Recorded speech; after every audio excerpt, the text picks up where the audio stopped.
দ্বিতীয় নম্বর শর্ত হলো ইখলাস।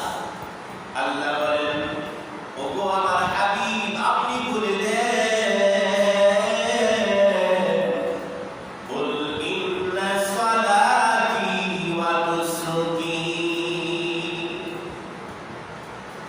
আপনি বলে দেন আমার কুরবানি, আমার সালাত, আমার কুরবানি, ওয়া নুসুকি ওয়া মাহইয়ায়া ওয়া মামাতি লিল্লাহি রাব্বিল আলামিন। আমার নামাজ, আমার কুরবানি, আমার হায়াত, আমার মত লিল্লাহি রাব্বিল আলামিন। কার জন্য? হ্যাঁ? আমার নামাজ, আমার হায়াত, আমার কুরবানি, আমার মৃত্যু কার জন্য? একটু জুড়ে বলো। আল্লাহর জন্য, ঠিক কিনা? যদি আমার নামাজ আল্লাহর জন্য হয়, আমার কুরবানি আল্লাহর জন্য হয়, তাহলেই না আমার অন্তরে তাকওয়া সৃষ্টি হবে। কিন্তু আমরা কুরবানি করি গোশত খাওয়ার জন্য, ঠিক কিনা? যদি গোশত খাওয়ার জন্যই যদি না হইতো, তাহলে রমজান আসলে যাকাতের ব্যাপারে কোনো খবর থাকে না। রমজান আসলে যাকাতের ব্যাপারে কোনো খবর থাকে না। অথচ কুরবানির মাঠে কুরবানির গরু কেনার জন্য এত ভিড়, বাজারে প্রবেশ করা যায় না। কিন্তু যে ইসলামের একটা রুকন যাকাত, ওই যাকাত আদায় করার জন্য গরিবদেরকে নিয়ে কোনো ভিড় হয় না, কোনো সমাবেশ হয় না, ঠিক কিনা? আমি যদি যাকাত আদায় না করি, তাহলে আমার কুরবানি কখনো কবুল হবে না। এমনকি সারা পৃথিবীর কোনো গরুকে যদি একত্রিত করে জবাই করে দেয়, একটা গরু কবুল হবে না যদি যাকাত আদায় না করি। আমি আপনি যদি যাকাত আদায় করতাম, যেমন ভাবে কুরবানি কেনার জন্য বাজারে ভিড় করি, এমন ভাবে যদি যাকাত আদায় করার জন্য ভিড় করতাম, তাহলে ১৩,০০০ বছর আগে যেরকম জান্নাতের সার্টিফিকেট এসেছে, দুনিয়ার জমিনে যেরকম ভাবে জান্নাতের টিকিট এসেছে, ঠিক তেমনি ভাবে ওই ১৩,০০০ বছর পরেও কিন্তু জান্নাতের সার্টিফিকেট আসলো, ঠিক কিনা? সুতরাং আমরা কুরবানি করব গোশত খাওয়ার জন্য নয়, মানুষকে দেখানোর জন্য নয়, কুরবানি করব একমাত্র আল্লাহকে সন্তুষ্টির জন্য। যদি মানুষকে দেখানোর জন্য কুরবানি করি, গোশত খাওয়ার জন্য যদি কুরবানি করি, তাহলে এই কুরবানি কবুল হবে না। যেমন পৃথিবীর জমিনে সর্বপ্রথম কুরবানির ইতিহাস ঘটিয়েছিল হাবিল এবং কাবিল। হাবিল কুরবানি করেছে আল্লাহর সন্তুষ্টির জন্য, কাবিল কুরবানি করেছে সুন্দরী নারী পাওয়ার জন্য, ঠিক কিনা? যেই কারণে হাবিলের কুরবানি কবুল হয়েছে, কাবিলের কুরবানি কবুল হয় নাই। কেন কবুল হয়েছে? কারণ হাবিলের অন্তরে তাকওয়া ছিল, ইখলাস ছিল। যদি আমার অন্তরে তাকওয়া এবং ইখলাস থাকে, তাহলে কুরবানির গোশত বন্টন করতে গিয়ে এত সমস্যা কেন হয়ে যায়?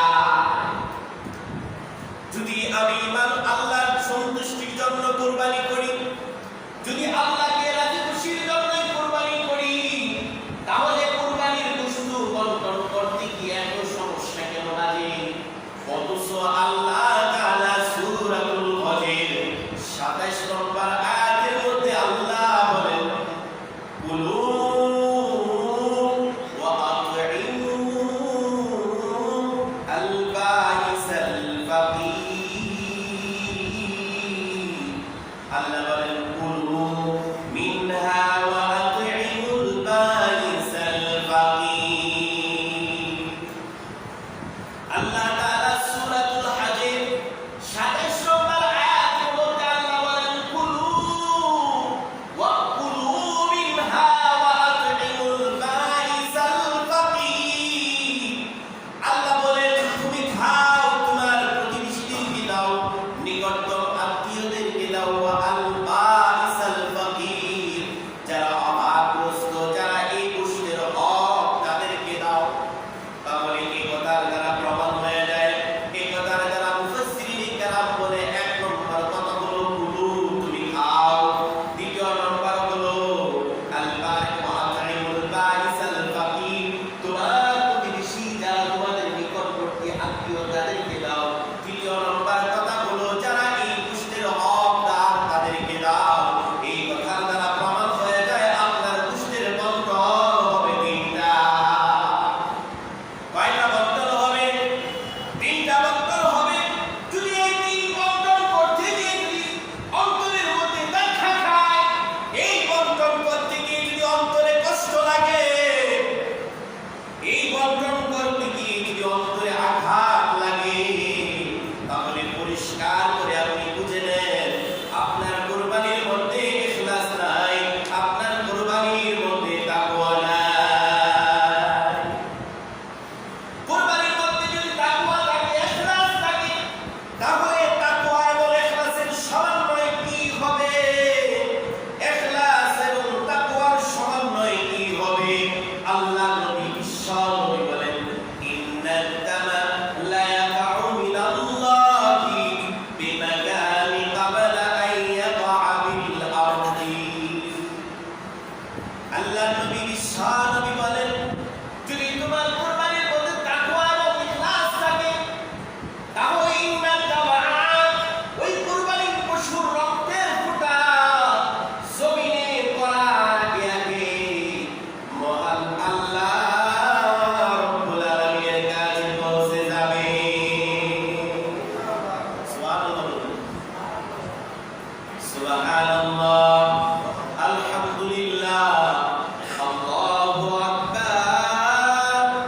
আর এই কুরবানির ফজিলত কি? সাহাবী প্রশ্ন করলো, ইয়া রাসূলুল্লাহ, ক্বালু ফামা লানা ফিহা ইয়া রাসূলুল্লাহ, আমরা যে আমাদের সম্পদ দিয়ে, আমাদের জানমাল দিয়ে কুরবানি করব, এর মাধ্যমে আমাদের কি লাভ হবে? সাহাবী আল্লাহর নবীকে প্রশ্ন করলেন। আল্লাহর নবী বললেন ওই কুরবানির পশু, প্রত্যেকটা পশুর বিনিময়ে আল্লাহ তাআলা তোমাকে একটি করে নেকি দান করবেন।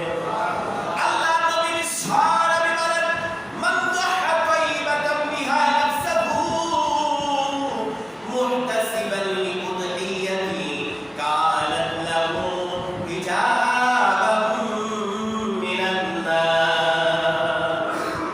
আল্লাহর নবী বিশ্বনবী বলেন তোমরা আনন্দ চিত্তে কুরবানি করো, কারণ এই কুরবানির পশু তোমার জন্য জাহান্নামের প্রতিবন্ধকতা সৃষ্টি করে দিবে।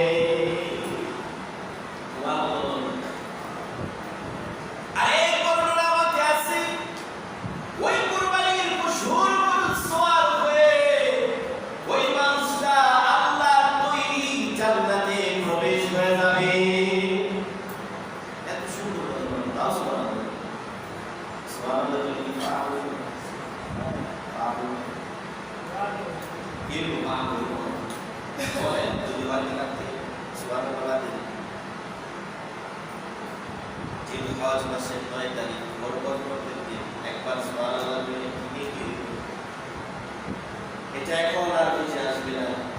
আল্লাহ আমাকে সাবধান করেছে, সবচেয়ে বড় শয়তান লাগানো আছে, সে কইছে কইলি সব হয়ে যাবে, আল্লাহ সারা দুনিয়া নিয়ে যাবে।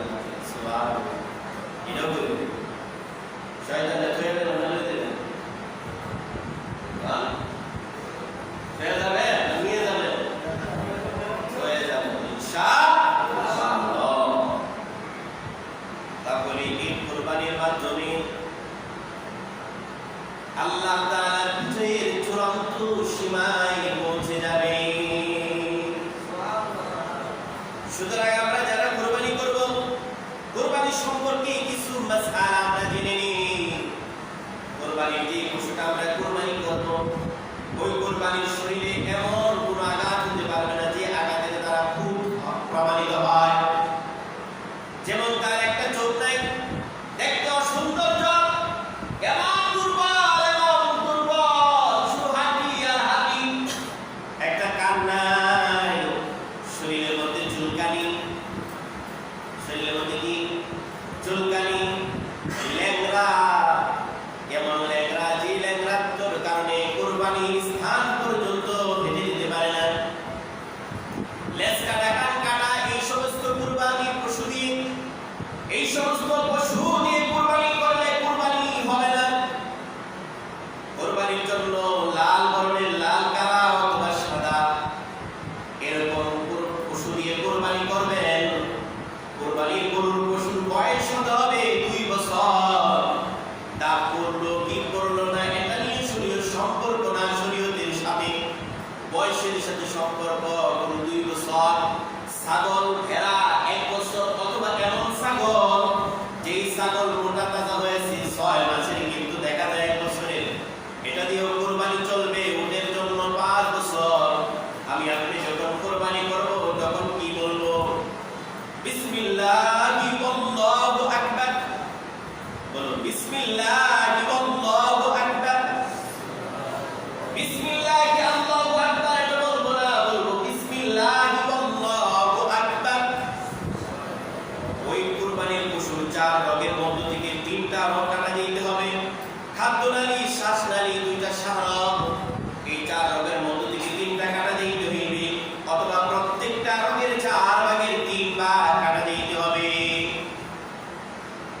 এই কুরবানির পশু যখন আমরা জবাই করব, 7 জন 7 নামে জবাই করি। যদি আমরা আব্দুল করিম, আব্দুল সাত্তার, আব্দুর রহমানের নামে কুরবানি করতেছি, সম্পূর্ণ গরু হারাম হয়ে যাবে, গোশত খাওয়া হারাম হয়ে যাবে।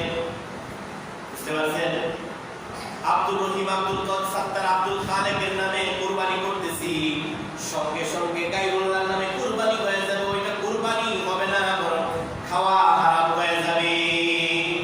তাহলে কিভাবে করব? বলবো আব্দুর রহিম, আব্দুল খালেক, আব্দুল সাত্তারের পক্ষ থেকে, আব্দুল করিম, আব্দুল খালেক, আব্দুল সাত্তারের পক্ষ থেকে আল্লাহর নামে জবাই করতেছি। বিসমিল্লাহি আল্লাহু আকবার বলে জবাই করে দিব। যখন জবাই করে ফেললাম, দেখবেন কিছু কসাই আছে প্রোডাকশনে কাজ করে। আমরা এই সমস্ত কসাইদেরকে ভাড়া করে নিয়ে আসি, প্রোডাকশনে কাজ করে। যত দ্রুত গরু বানাইতে পারে ততই তো তাদের লাভ। সেই জন্য তারা 2টা কাজ করে। কয়টা কাজ করে? 2টা কাজ করে। 1 নম্বর হলো জবাই করার পরে একটা ছুরি দিয়ে একটা ফাড় দেয়। 2য় নম্বর হলো পায়ের গুছগুলা কেটে দেয়।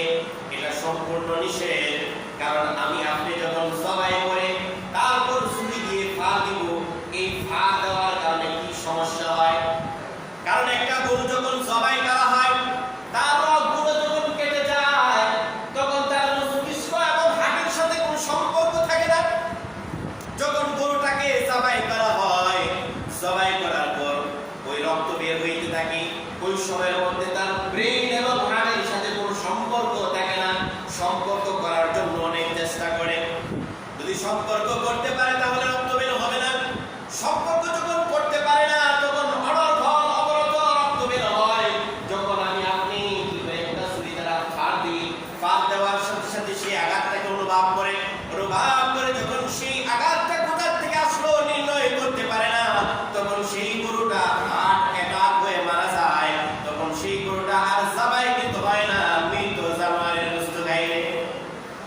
এরকম করা যাবে না।